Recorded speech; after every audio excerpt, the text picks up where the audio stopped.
दोस्तों, एक व्यक्ति किसी के यहाँ पर नौकरी करता था। अचानक से होली का त्योहार आ जाता है और वो अपने पैसे मांगने के लिए उधारी के, जो उसके 3500 रुपए थे, उन्हें मांगने के लिए अपने मालिक के पास जाता है, यानी ठेकेदार के पास जाता है। जब ठेकेदार से पैसे मांगता है तो ठेकेदार उसको पीटना चालू कर देता है और पीटने के साथ उसका इस पर भी जी नहीं भरता। वो उसके साथ ऐसा घिनौना काम कर देता है कि लड़का 15 मार्च 2025 को, यानी होली से अगले दिन, फांसी लगाकर आत्महत्या कर लेता है। तो आज ऐसी ही कहानी मैं आप लोगों के बीच लेकर आया हूं। तो आदाब, नमस्कार, सत श्री अकाल। मैं दीपक शर्मा आप लोगों के लिए लेकर आता हूं सच्ची घटनाओं पर आधारित कहानियां। उम्मीद करता हूं कहानी आपको पसंद आती होंगी। अगर ये कहानी आपको पसंद आए तो लाइक करना, कमेंट में अपनी राय देना, वीडियो को ज्यादा से ज्यादा शेयर करना। और अगर मेरे चैनल पर आप अभी नए जुड़े हैं तो चैनल को सब्सक्राइब करके जाना, क्योंकि इस तरीके की सच्ची घटनाओं पर आधारित कहानियां मैं बनाता रहता हूं। कहानी है गोबरा, टीकम नगर खान की, बाराबंकी, जिसका जिला पड़ता है टीकम नगर, पड़ता है थाना, और टीकम नगर का ही एक गांव पड़ता है गोबरा। गोबरा का रहने वाला योगिंदर, जिसके पिता का नाम था राजकुमार। योगिंदर सुल्तानपुर में एक ठेकेदार के यहाँ पर काम किया करता था। ठेकेदार का नाम था राम कुमार उर्फ रामू। योगिंदर के ही गांव का रहने वाला था और सुल्तानपुर में योगिंदर राम कुमार के यहाँ काम करके आया था, जिसके कुछ बकाया पैसे यानी 3500 रुपए राम कुमार के पास रह गए थे। अब होली का त्योहार आ जाता है 12 मार्च 2025 को।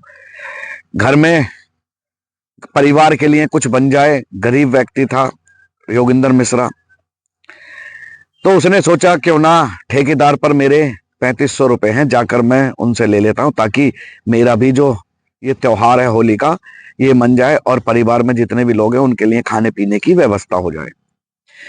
योगिंदर राम कुमार के घर का रुख करता है। जैसे ही घर पर पहुंचता है, राम कुमार से बोलता है कि बाबूजी, मुझे जो मेरा बकाया पैसा था, होली का त्योहार है, अगर आप दे देंगे तो बड़ा एहसान हो जाएगा आपका और मेरा त्योहार बन जाएगा।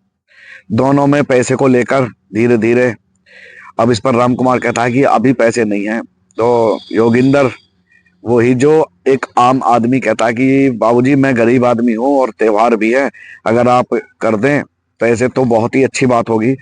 अब राम कुमार जो है इस पर गर्म हो जाता है, भड़क जाता है योगिंदर पर, और दोनों में कहासुनी चालू हो जाती है। कहासुनी इतनी बढ़ जाती है कि दोनों पर हाथापाई चालू हो जाती है। इस पर राम कुमार योगिंदर पर हावी पड़ जाता है और एक दो जनों के साथ मिलकर वो योगिंदर को पीटना स्टार्ट कर देता है। इतना पीटता है कि योगिंदर राम कुमार के यहाँ से वो 3500 रुपए को तो भूल जाता है, कैसे ही करके अपनी जान बचाकर अपने घर पर पहुंच जाता है। इतना ही नहीं होता, ये घटना 12 मार्च की थी। 12 मार्च को इतने से नहीं बीतता। अब राम कुमार जो ठेकेदार था, वो अपने आदमियों के साथ, जिनमें मनीष, सोनू, कल्लू, अमरीश और मोहन, इन्हें लेकर योगिंदर मिश्रा के यहाँ पहुंच जाता है। और योगिंदर मिश्रा के यहाँ जाकर योगिंदर को पकड़कर, खींचकर लेकर आकर उस पर लाठी और डंडों से वार करना स्टार्ट कर देता है। योगिंदर जब पिट रहा था तो योगिंदर के पिता राम कुमार मिश्रा वहां पर पहुंचते हैं और वो बचाने की कोशिश करते हैं, समझाने की कोशिश करते हैं, जिन पर ये सभी आरोपी उनको भी पीटना स्टार्ट करते थे। बहुत बुरी तरह से पिटाई की जाती है। इनका इतने से भी मन नहीं भरता। वो योगिंदर मिश्रा के मुंह पर पेशाब तक कर देते हैं। जैसे ही पेशाब करते हैं, अब योगिंदर मिश्रा बिल्कुल निराश हो जाता है, उदास हो जाता है, क्योंकि ऐसा कहा जाता है कि कमजोर आदमी दबदबा कर ही रह जाता है, दांत मिसमिसा कर ही रह जाता है, करे तो क्या करे। अब जब इतनी घटना हो गई, आरोपी उसे पीटकर वहां से चले जाते हैं। 15 मार्च का टाइम आता है। 14 मार्च आ जाती है, होली के दिन। होली के दिन भी इन आरोपियों को बिल्कुल भी शर्म नहीं आई, बिल्कुल भी डर नहीं रहा। डर इनको किसी का भी नहीं, ना पुलिस का डर है, ना प्रशासन का डर है, ना प्रदेश सरकार का डर है। 14 मार्च को 2 बजे जब होली का समापन होने को था, तब भी ये आकर योगिंदर के साथ मारपीट करते हैं। अब योगिंदर पूरा डिप्रेशन में आ जाता है, क्योंकि 3 बार उसके साथ ये कांड हो चुका था। योगिंदर को कुछ भी समझ में नहीं आता। 15 मार्च की सुबह आ जाती है, 14 मार्च पूरा बीत जाता। अचानक से देखा जाता है 15 मार्च की सुबह जब लोग बाग जंगलों की तरफ जा रहे थे, तो जंगलों की तरफ योगिंदर का पेड़ से सब लटका हुआ मिलता। योगिंदर ने यह बात अपनी बेइज्जती को इतना दिल पे ले लिया कि उसने फांसी लगाने का यहां पर फैसला कर लिया। और योगिंदर ने फैसला ही नहीं किया बल्कि यहां पर फांसी को अंजाम भी दे दिया, और जिस पर योगिंदर की मौके पर ही मृत्यु हो गई। योगिंदर ने मृत्यु से पहले एक वीडियो भी बनाया था जिसमें उसने अपनी सारी दास्तान सुनाई है, जो और आरोपी हैं उनकी दास्तान सुनाई है, कौन किस किसने उसके साथ ऐसा घिनौना काम किया। योगिंदर के पिता ने जब उनकी पिटाई हो रही थी तो पुलिस में एफआईआर भी करी, रिपोर्ट भी 112 पर डायल की, जिस पर वो यहाँ पर बीच बिचाप करवाकर पुलिस वाले वापस चले जाते हैं और मामले को ठंडा करा देते हैं।